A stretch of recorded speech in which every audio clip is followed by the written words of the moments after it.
Welcome to Value-Based Care Insights, brought to you by Lumina Health Partners, a national healthcare consulting firm focused on improving the strategic, financial, and operational performance of provider organizations. On this program, we will explore trends and share valuable insights on how health systems and medical groups can optimize their performance to meet the demands of this increasingly complex healthcare environment and shift to transform the delivery of care. Value-Based Care Insights is hosted by Daniel Marino, Managing Partner of Lumina Health Partners.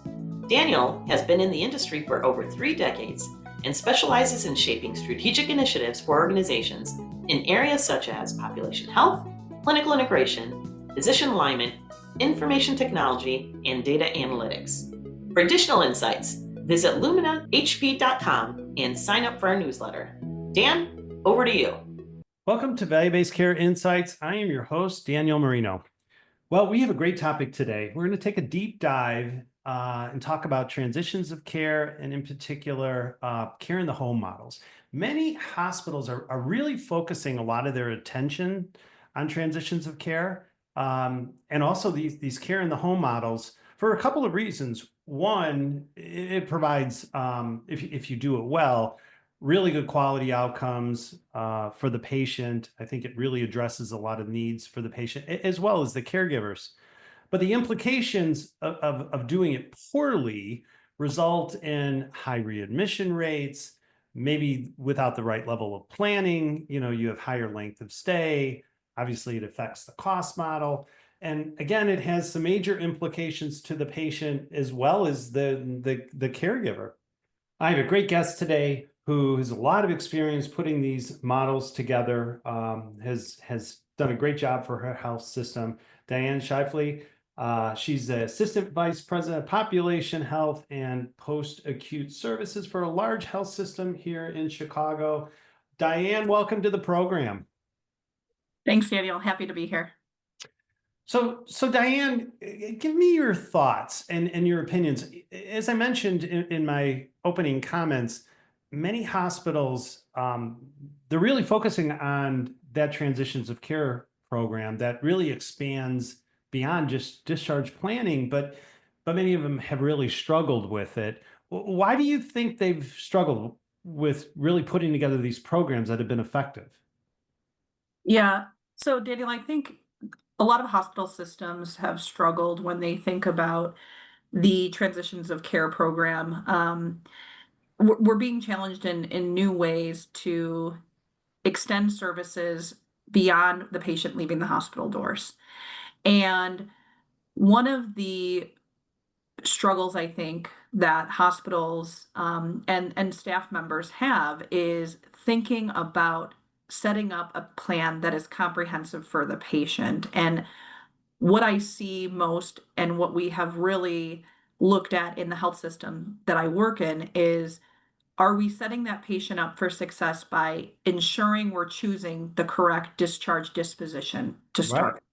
Yeah, right. And just kind of putting in place or understanding the factors that are going to really influence that discharge plan, right? So, almost the pre-planning piece has to drive the post-recovery, Absolutely. right? And so kind of elaborate a little bit on that. I think that's a big area that hospitals don't really give some consideration to. Yeah. And I think, it depends on where the patient is entering the health system and whether it's a surgical procedure that's, planned, and you have that opportunity to meet with the patient and really talk about not just what's going to happen at surgery, but even more importantly, what's going to happen after surgery and what that post-surgical period is going to look like. But talking about not just the clinical recovery for the patient, but everything else that goes with it. What kind of help are they going to need? Whether that's help, with basic ADLs.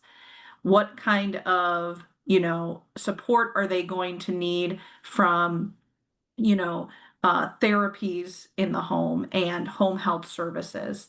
And then you have another set of patients that they don't have that luxury of where you can meet with them before they come to the hospital, but now they're in the hospital typically for an acute event. And it's a very short window of time. You know, typically patients are in the hospital only for 3 to 4 days, and that's a very short period of time to get a really comprehensive program or a comprehensive plan set for those patients. And this is where I think a strong care management team in the hospital is crucial in their assessments of the patient, not just from the clinical perspective, but also from a social determinants of health or social drivers of health, I Sure. should say, perspective. What are the things that are going to impact the patient's health, not just from the clinical perspective, but what additionally could be impactful? Well, and the typical discharge plan focuses on, say, the medications that have been prescribed in the hospital, and maybe some instructions that need to be given that the patient needs to follow post recovery. When you're thinking about, say, the care in the home model or the right transitions of care plan for the patient, how do you balance the needs of the patient, right? The recovery there, but also the requirements of the caregiver, right? And what the caregiver needs to sort of, influence that care of the patient. In some cases, I mean, you would hope that patients do have the caregiver at home to be able to help support their recovery. In other cases, maybe they don't. How does that come into play as you start to build your program? Yeah. So we've really leaned into, and we have in the last year developed a system transitions a program. And we had at the different entity levels, but really brought it to the system level. And we started to think about who are the key players that need to be part of that transitions of care program for the patient. And of course, everyone has RNs part of their typically transition to care program, right? They're the ones who are calling the patients. But as we started to think more broadly about the needs of our patients once they're in the community, we added licensed social workers to our team. Hmm. We also added medical assistants to our team. And the fourth member of our team that we added is community health workers. And through those four care team members on the transitions of care team, we found that we were able to really comprehensively wrap our arms around that patient, but at the same time, from an organizational and a financial responsibility of the organization, we were also able to make sure that everybody was then working to the top of their license. So Sure. if there Yeah. was a need that a patient had that could be addressed by a community health worker or an MA, those tasks would be able to be delegated to them rather than having the RN, who is ultimately a more expensive resource, addressing those lower needs of the patient. And so they really comprehensively work together. We're lucky that we use a platform within our EMR that helps us to coordinate that type of service through the different care team Yeah. members. That's great. I think that care team model that you just described is something that is often missed. I am seeing more and more hospitals incorporating, say, social workers, but I really love the community health aspect of that because I think it's really driving a lot of real effective, let's say, processes and just, additional support for the caregivers as well as the patients. Yeah, and I think the unique thing, Danielle, I'll just say, Yep. is that community health workers I have found have a very unique skill set to make Yeah. really strong connections with patients. And we can't neglect the fact that patient experience is on everyone's mind. Yes. And we want to make sure we're giving the patients the best experience. You know, we are a industry that is all about service and what we're providing to our patients. And community health workers, because they are members of that community, can really connect with patients in a very unique way, and patients seem very satisfied by it. Yeah, I think so too. And I think it really just it resonates more with the patient, with the caregiver, and really where they are in their community. Let's talk a little bit about, maybe the specifics of your program. When you think about the things that have driven the success of your program, what are some of those critical components that you've been able to build, that you've been able to really lean on that have driven some of the success? Yeah, so a few things come to mind. The first, and I'm kind of taking us back a little bit in the patient journey of the patient being in the hospital. And um, being a physical therapist by training in my background, I'm very focused on patients correct discharge disposition. What is the patient's functional level and where is the most appropriate place to go? And we've created a novel process at our healthcare system to ensure that patients are going to the correct discharge disposition based on their needs. And that has led to very successful, number one, reduction in our skilled nursing facility usage. So we're able to send more patients home, which home is best. I will, that's definitely a Sure. motto I live by. But more importantly, we're not sending patients to a discharge disposition that is inappropriate, which right away kicks you off for failure.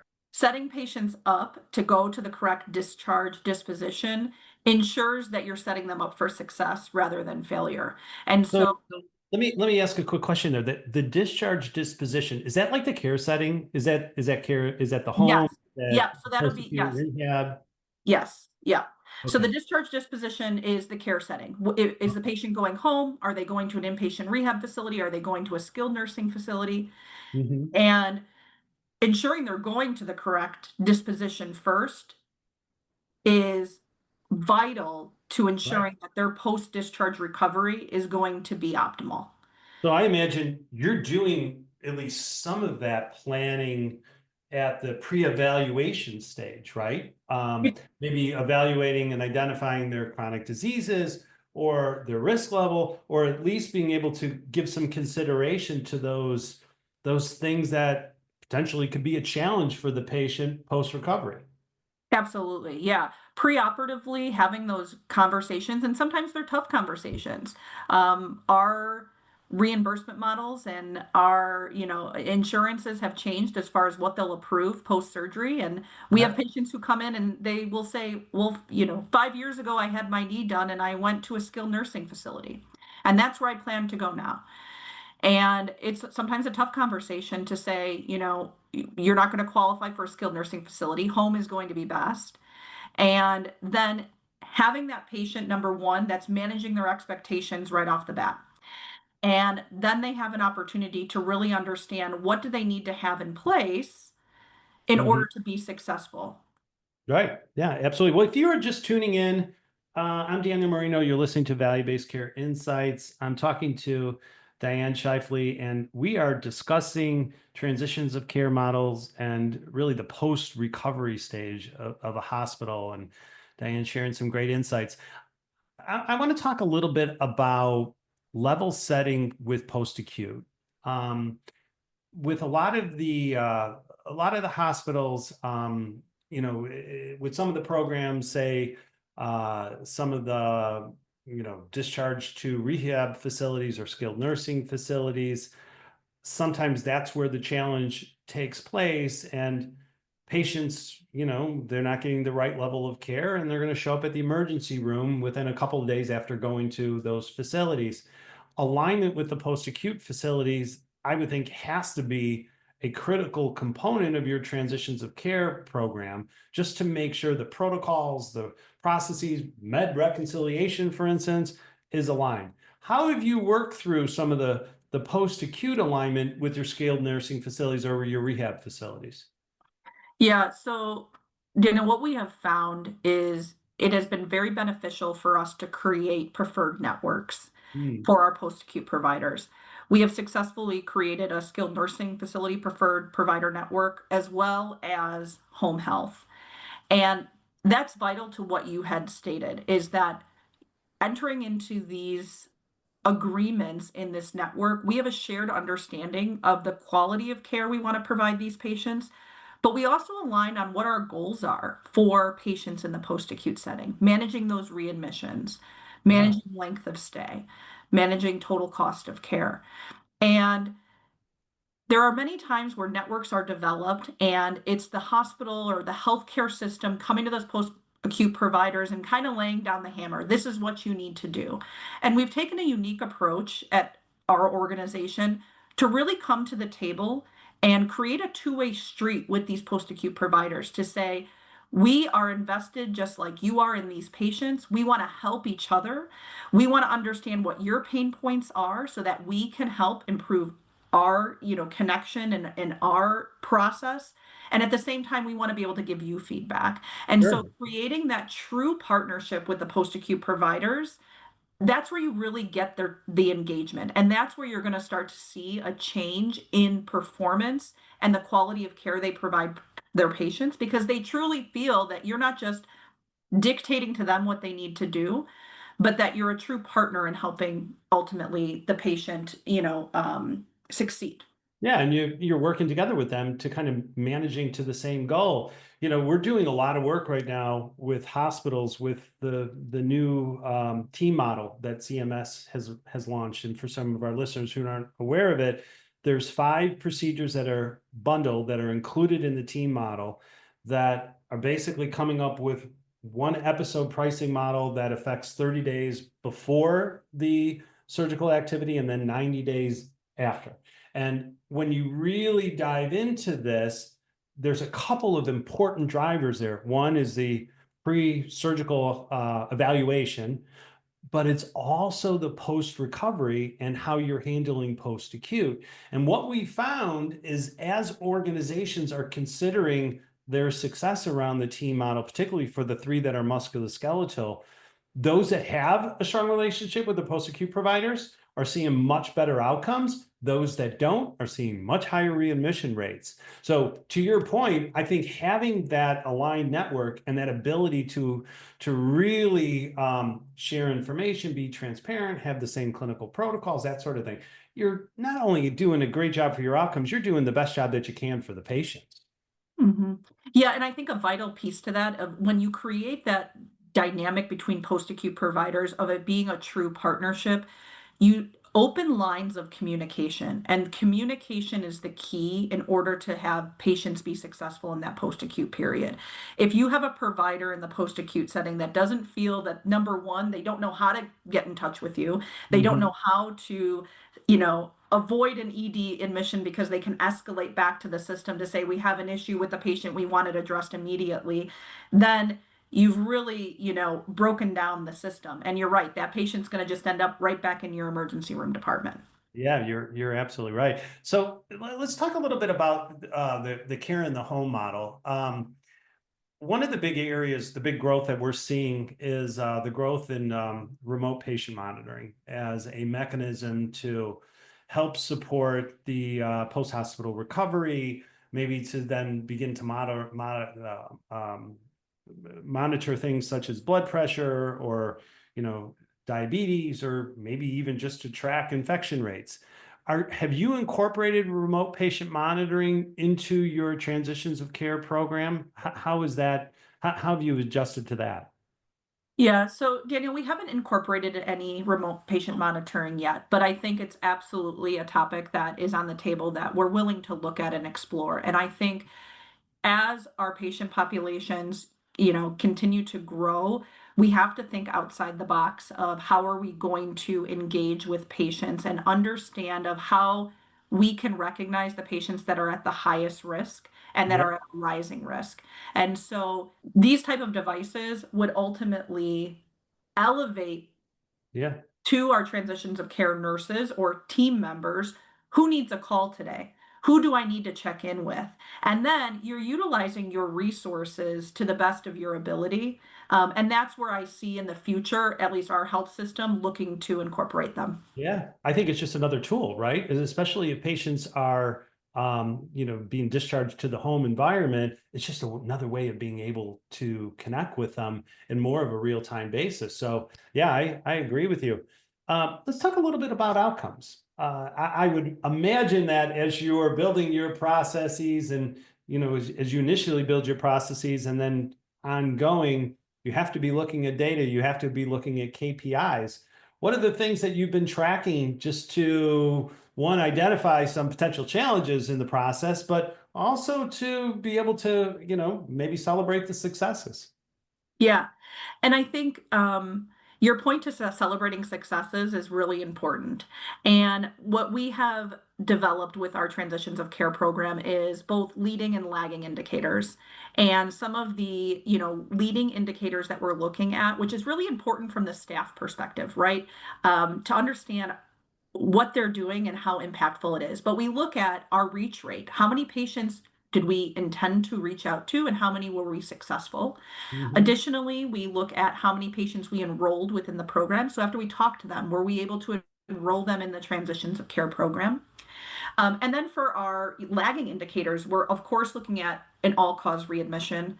Yeah. We're looking at the timely follow-up. So how quickly did they get into their PCP following a discharge for that follow-up of, maybe their acute chronic condition, or even post-surgically, did they get into their appointment? And then we also track some ED utilization metrics, as far as how many times a patient, went to the ED. Yeah, those are great. Well, and I don't know if you could share any of your indicators, but I can only imagine that your ED readmission rate and all cause readmissions has to have improved. I mean, just in terms of just creating that awareness and that management of the process, I can't help but think you've had a lot of success. Yeah, and our system transition of care program is still fairly new as Mhm. far as for our organization goes. But in the short period of time for one of our value-based care contracts, we were able to see, about a 1.2% decrease in our readmissions, Nice. which Very was nice. nice. And we anticipate that as we continue to Yeah. advance the program, we'll continue to see a decrease.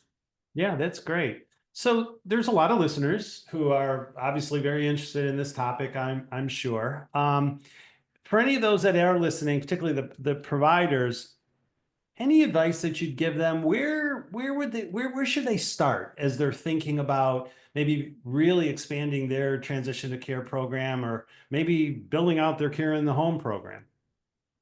Yeah. So Daniel, I think the word or the piece of advice that I would provide is sometimes the best thing to do is to start small. A transition of care program can be overwhelming. How do I start it? Who do I call? How do I get folks?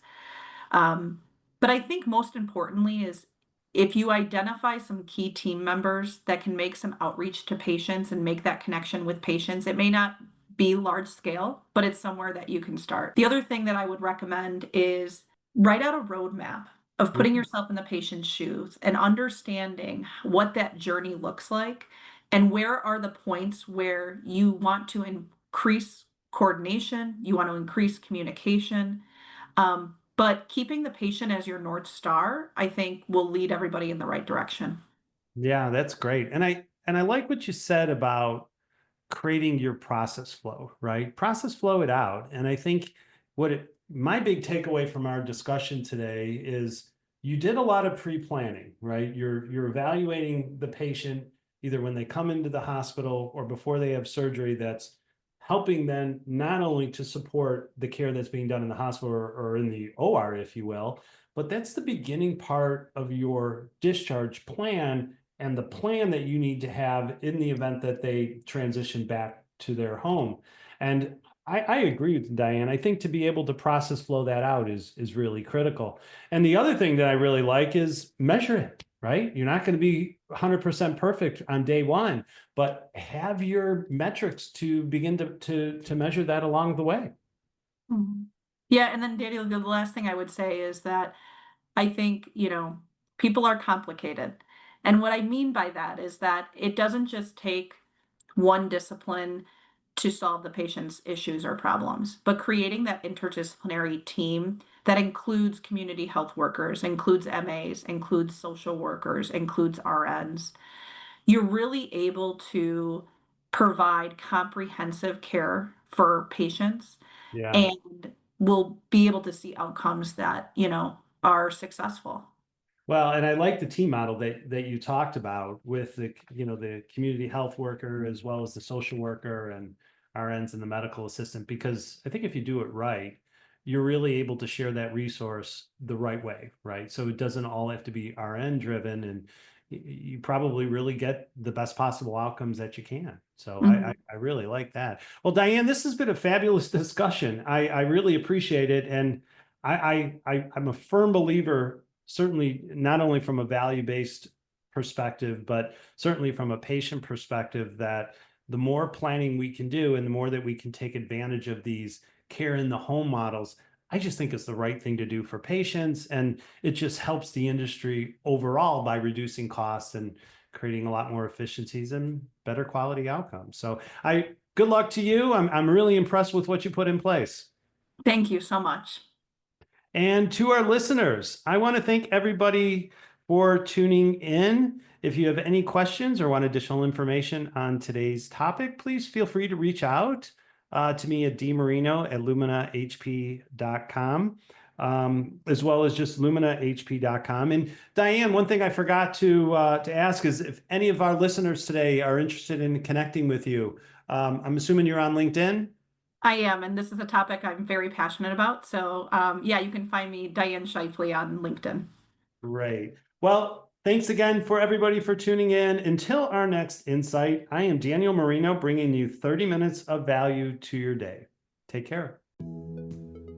Are you at a crossroad with value-based care? Do you need to chart a future strategy or improve your organizational performance? Visit us at luminahp.com to learn more about our consulting services and leadership development programs. Also, you can sign up for our newsletter on our website and follow us on Twitter and LinkedIn. For more information about value-based care insights, visit the programs page on healthcareradionow.com or luminahp.com. Join the conversation using our hashtag VBC Insights. We are Lumina Health Partners. Thank you for joining us today. Until the next value-based care insight, stay well.